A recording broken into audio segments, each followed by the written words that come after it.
కుమారుడైన లోకేష్ గారు ఇవాళ చాలా సుదీర్ఘమైనటువంటి ఉపన్యాసాలు ఇచ్చేటటువంటి ప్రయత్నం చేశారు. దానితో పాటు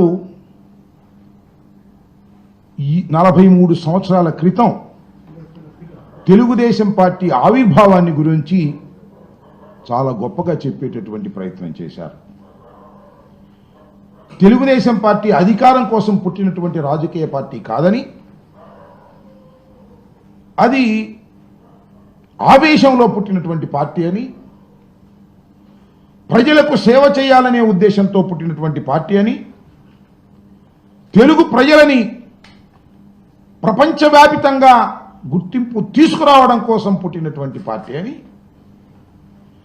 దానితో పాటు చంద్రబాబు నాయుడు గారు ఇందాక చెప్తుంటే విన్నా, తెలుగుదేశం పార్టీ జెండాలో ఉన్నటువంటి ఆ చక్రం గురించి, ఆ గుడిసె గురించి, ఆ నాగలి గురించి, అవి దేన్ని సూచిస్తున్నాయో చెప్పేటటువంటి ఉపన్యాసం కూడా విన్నా.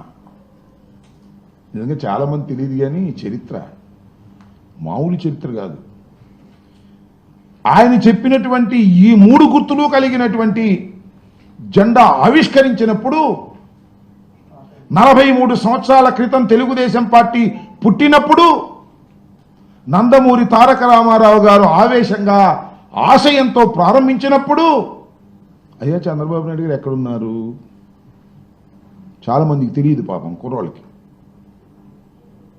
ఎక్కడున్నారో తెలుసా?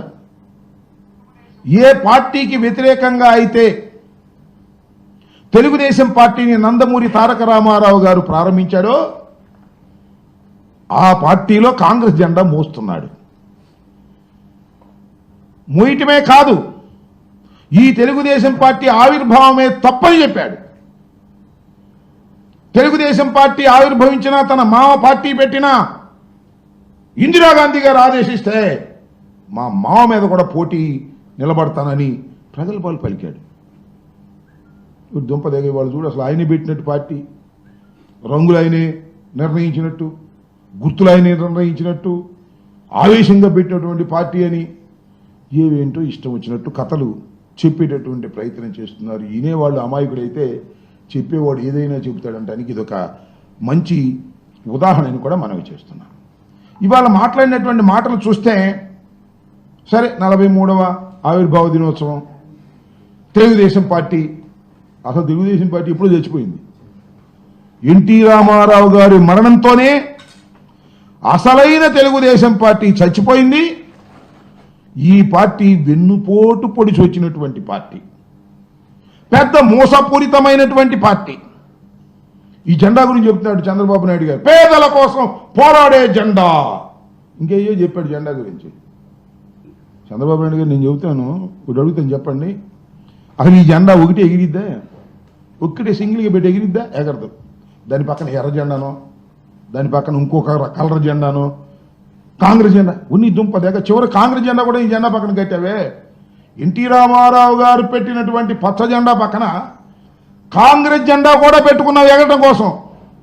ఎర్ర జెండాలు పెట్టావు, భారతీయ జనతా పార్టీ జెండాలు పెట్టావు, బీఎస్పీ జెండాలు పెట్టావు. అసలు భారతదేశంలో ఉన్నటువంటి అన్ని పార్టీల జెండాలు నీ పక్కన పెట్టావు. చివరికి జనసేన పార్టీ కూడా నీ పక్కన పెట్టుకున్నావు. ఇది ఎగిరిద్ది అంటావు. ఏమి ఎగిరిద్ది? ఆ జెండాలది ఎగటం కాదు, పడుకోవటం. ఇక సింగిల్గా వెళ్లే ధైర్యం లేనటువంటి ఒక రాజకీయ పార్టీ చంద్రబాబు నాయుడు గారి చేతిలో ఉన్నటువంటి రాజకీయ పార్టీ. దాని గురించి వాళ్ళ గొప్పలు చెప్పేటటువంటి ప్రయత్నం ఇవాళ చేస్తున్నారు.